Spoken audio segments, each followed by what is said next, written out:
Días, sean todos bienvenidos al Instituto de NIF una vez más, en esta oportunidad presentando la sexta sesión de nuestro curso virtual especializado Instrumentos Financieros, Valorización y Tratamiento Contable. Es siempre un gusto tenerle a todos ustedes con nosotros en plataforma, recordándoles por supuesto que a lo largo de la sesión puedes hacer tus preguntas y comentarios por medio de las dos herramientas que encuentras a mano derecha de tu pantalla, sea que quieras usar el chat o el micrófono, y por supuesto estaremos haciendo lectura a tus comentarios o activándote el micrófono para que puedas participar.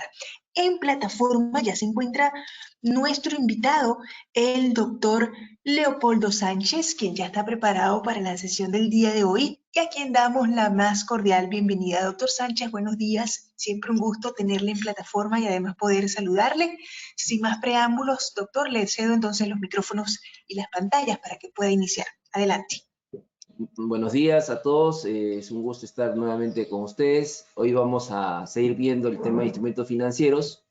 El día de ayer comenzamos a ver la NI 32, ¿no? Vimos unos primeros conceptos.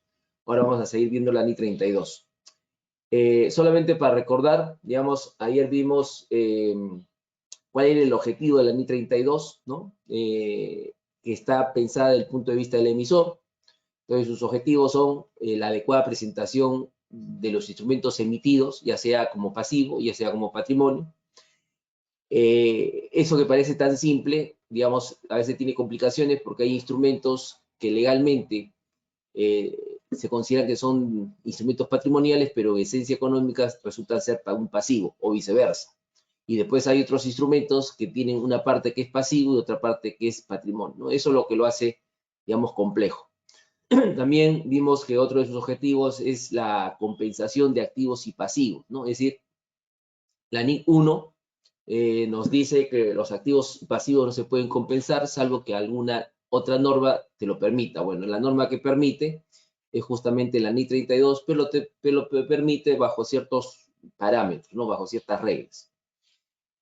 Y digamos, después el otro objetivo es qué hacemos con los rendimientos de los instrumentos, ¿no? Es decir, ya sean instrumentos de patrimonio, sean instrumentos de deuda, va a depender, ¿no? Es decir, no interesa si esos rendimientos se llaman intereses, se llaman dividendos, se llaman pérdidas, ganancias, no interesa cómo se llame, sino que su reconocimiento va a depender si el instrumento se cae en la categoría de pasivo o si el instrumento cae en la categoría de patrimonio.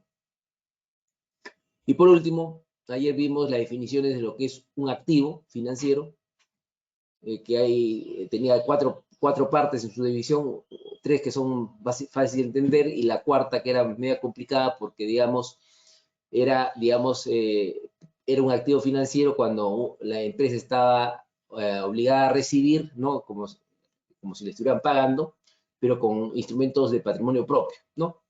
¿Cuál era la llave ahí para entender si era un activo financiero? Que el monto o la cantidad de acciones propias que iba a recibir era variable. Y también vimos la definición de pasivo, ¿no? Tenía ahí dos partes la definición de pasivo, una que es la sencilla y otra la difícil.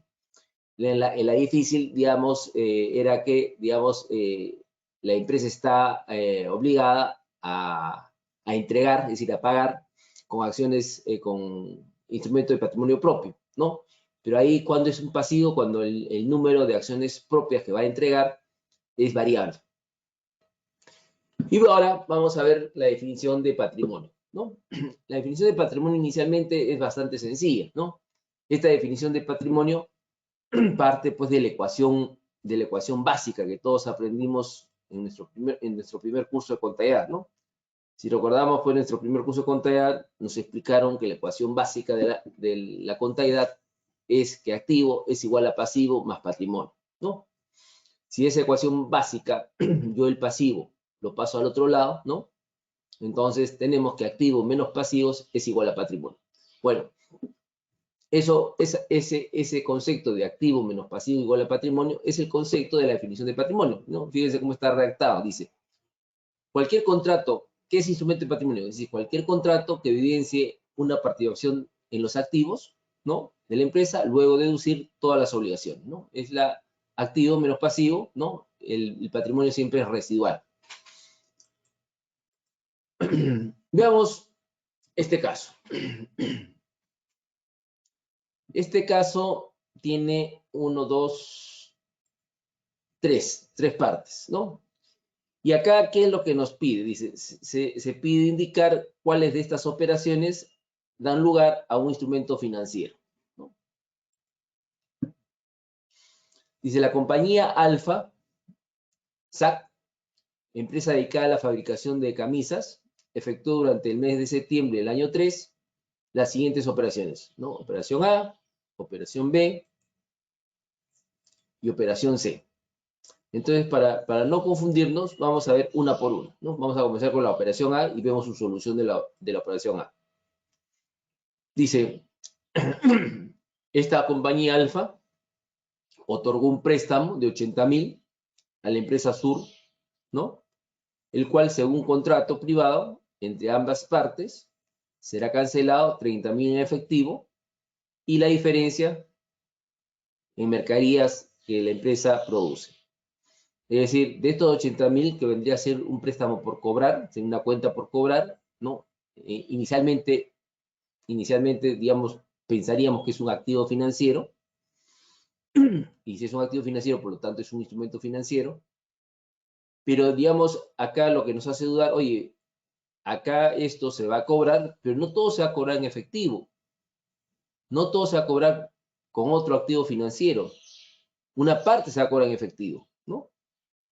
Es decir, que son los 30.000, pero la diferencia, ¿no? 80 menos 30, 50.000, se va a pagar con mercadería que le entregue. Entonces, la pregunta es, ¿esto es un instrumento financiero? ¿Estos 80.000 de préstamos por cobrar es un instrumento financiero? Veamos la solución. A ver. La solución es la siguiente, dice, del préstamo, ¿no? Del préstamo total, ¿no? Que es 80.000, 30.000 corresponde a un activo financiero, porque se presenta un derecho de cobro en efectivo. Los otros 50.000 restantes no son un activo financiero, porque el cobro se realizará en mercadería. Entonces aquí tenemos un tema, digamos, que probablemente para muchos sea nuevo.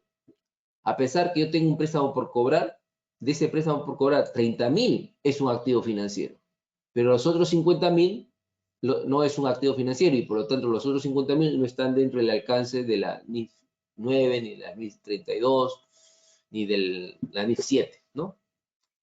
Entonces, si yo tuviera que poner notas a los estados financieros sobre esto, tendría que ponerlos separados, pues, ¿no? Tendría que decir, oye, por si acaso, este préstamo por cobrar, 30.000 es un instrumento financiero y los otros 50.000 no. Veamos el segundo caso. El B. Dice, la empresa Alfa recibió 900.000 de su cliente más importante, de los cuales, cuando dice recibió, pues recibió dinero, ¿no? Es decir, recibió, eso está entrando a la caja, ¿no? De los cuales 400.000 fueron un préstamo, ¿no? Es decir, estamos hablando de un préstamo por pagar, ¿no? De los cuales 400.000 fueron un préstamo para capital de trabajo, que será descontado en 12 partes contra la facturación mensual que realice la compañía Alfa. Y los otros 500.000 es un anticipo de ventas. Entonces, estos 900.000, que es un pasivo, ¿será un pasivo financiero o no será un pasivo financiero? Si no es un pasivo financiero, por lo tanto, tampoco es un instrumento financiero, ¿no? Entonces, veamos la respuesta.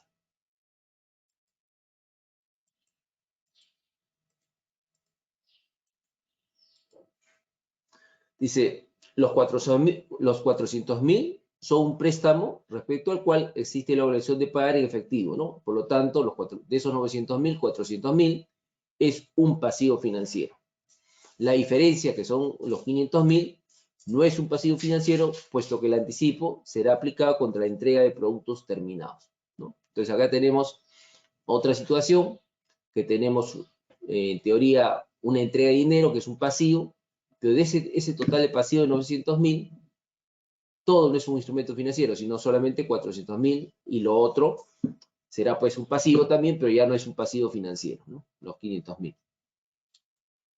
Y por último, veamos la situación C. Dice, construyó, la empresa Alfa construyó por encargo de su subsidiaria Tintes S.A. una sala de trabajo para que esta empresa le brinde servicio de teñido de telas. El valor se mantiene registrado dentro del rubro de edificaciones, es decir, como propiedad, planta y equipo. No obstante, que el costo total asciende a 1,5 millones, será cobrado en 24 partes desde el mes de octubre del año 3. Entonces aquí la empresa, ¿no? La empresa Alfa, ¿cómo ha registrado este dinero que utilizó para construir este edificio, ¿no? Lo ha registrado como propiedad, planta y equipo, ¿no? Dice, el valor se mantiene registrado dentro del rubro de edificación, es decir, lo ha registrado como propiedad, planta y equipo. Oye, pero la empresa Alfa va a cobrarle a su sociedad Tinta, le va a cobrar ese 1,5 millones. Entonces, ¿está correctamente registrado como propiedad, planta y equipo? No, es la pregunta. Entonces, acá vamos a ver la respuesta.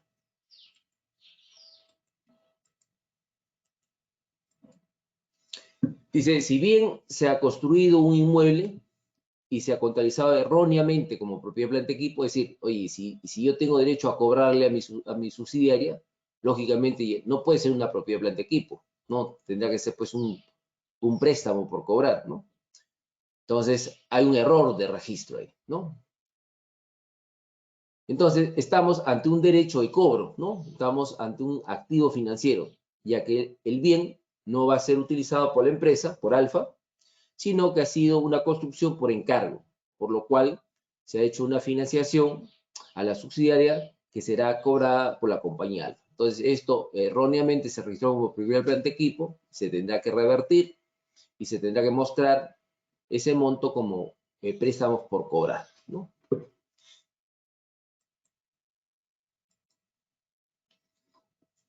Ahora entremos a este tema. Si vemos acá arriba, nos dice realidad económica, ¿no?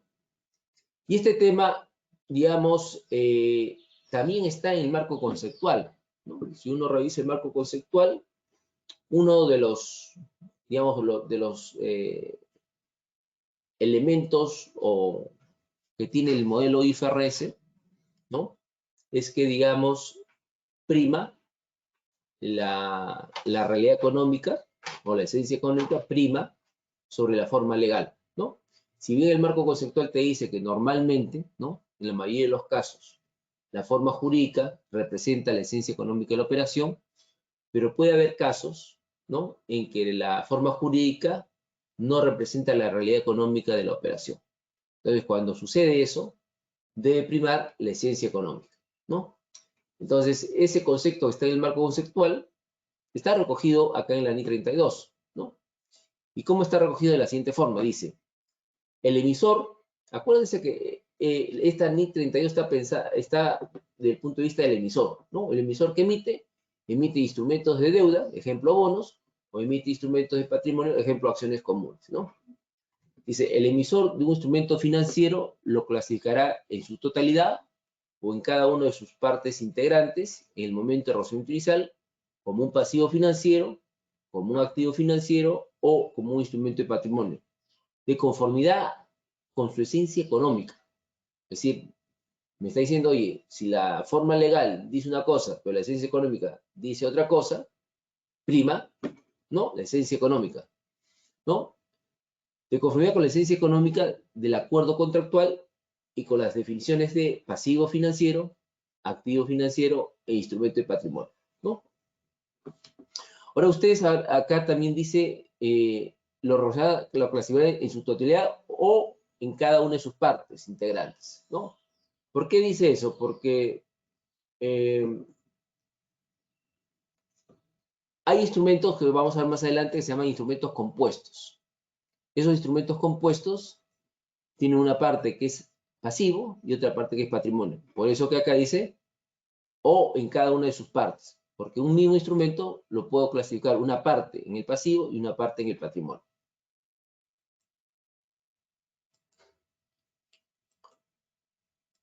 Ok. Hay que tener presente, ¿no?, este tema del pasivo financiero, ¿no? Es decir, a veces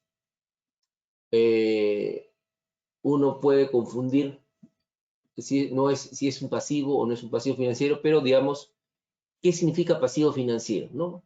Dice, pasivo financiero siempre implica la obligación contractual de entregar efectivo, ¿no?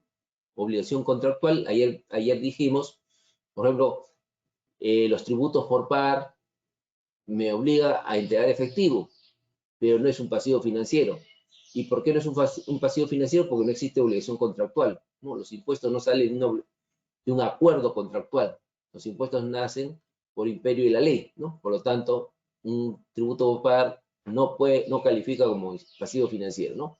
Entonces dice, un pasivo financiero siempre implica la obligación contractual de entregar efectivo, ¿no? O otro activo financiero, independientemente si el negocio ha obtenido buenos resultados, es decir, aún en condiciones desfavorables, ¿no? Por ejemplo, si una entidad emite bonos, por esos bonos tendrá que pagar pues intereses, ¿no? Y digamos, y ese bono tiene un vencimiento. Si a la empresa le fue muy mal, ¿no? El hecho que le haya ido muy mal no le puede decir al acreedor, oye, sabes, como me ha ido mal, no te pago el capital o no te pago los intereses, ¿no? La empresa está obligada a pagar aún en condiciones desfavorables, ¿no? En cambio, si la empresa emite un instrumento de patrimonio y si emite una acción común, si a la empresa no le fue bien, no tiene utilidades. Entonces el accionista no le puede decir, oye, págame dividendos, porque no hay utilidades. Tampoco el accionista le puede decir, oye, devuélveme el dinero, porque las inversiones que hace el accionista en acciones no son que te devuelva el dinero, ¿no? Es decir, es un capital de riesgo, ¿no? Por lo tanto, no hay, en un instrumento de patrimonio no hay obligación de entregar dinero ni otro activo financiero, ¿no?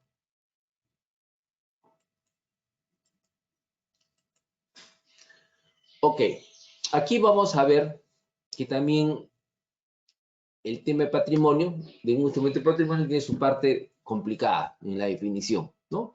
Ustedes se acuerdan, para activos vimos que hay una parte cuando la empresa tiene que recibir acciones propias, ¿no? Si la empresa va a cobrar con acciones propias y la cantidad de acciones a recibir es variable, es un activo financiero. Después en el lado de pasivos vimos que si la empresa va a entregar, es decir, va a pagar con acciones propias, ¿no? Y la cantidad de acciones que va a entregar es variable, eso es un pasivo financiero. También acá, en patrimonio, nos encontramos con esa rareza de liquidaciones con acciones propias, ¿no? Pero fíjense lo que dice esta lámina, dice, refiriéndose al patrimonio, dice, cuando un emisor aplique las definiciones del párrafo 11, para determinar si un instrumento financiero es un instrumento de patrimonio, en lugar de un pasivo financiero, el instrumento será de patrimonio si y solo si cumple las dos condiciones A y B descritas a continuación, ¿no? Es decir, hoy me dice, oye, para estar seguro que este instrumento califica como patrimonio, tiene que cumplir estas dos condiciones, ¿no? La A y la B, ¿no? Y como dice I, tiene que cumplir las dos. Si cumple una y no cumple la otra, entonces ese instrumento no será calificado como instrumento de patrimonio. ¿Cuál es la condición A? ¿No? Que es la fácil de entender. Dice, el instrumento no incorpora una obligación contractual de entregar efectivo o otro activo financiero a la entidad. ¿No? Porque si dice no, está negando, es decir, este contrato, ¿no?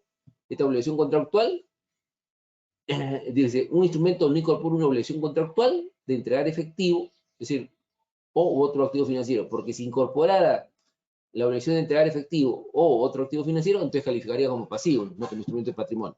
¿Ok? Y dos, es de intercambiar activos o pasivos financieros con otra entidad bajo condiciones que sean potencialmente desfavorables, ¿no? Porque si fueran condiciones potencialmente desfavorables, eso caería pues dentro del pasivo, ¿no? Entonces, esto es como digamos, si cumpliera el A, sería un pasivo, pues, ¿no? Por eso dice, no incorpora, ¿no? Ok. Entonces, ahí, fácil de entender porque, digamos, no debo cumplir estas condiciones porque si las cumpliera, ¿no? Caería en el pasivo. ¿Cuál es la difícil? La difícil, pues, cuando intervienen las acciones propias, ¿no? Así como hemos visto para activos y pasivos, también acá vamos a ver para patrimonio, instrumento de patrimonio. Y la B dice, si el instrumento será o podrá ser liquidado, ¿no? Con los instrumentos de patrimonio propio del emisor, entonces hay dos situaciones. Que el instrumento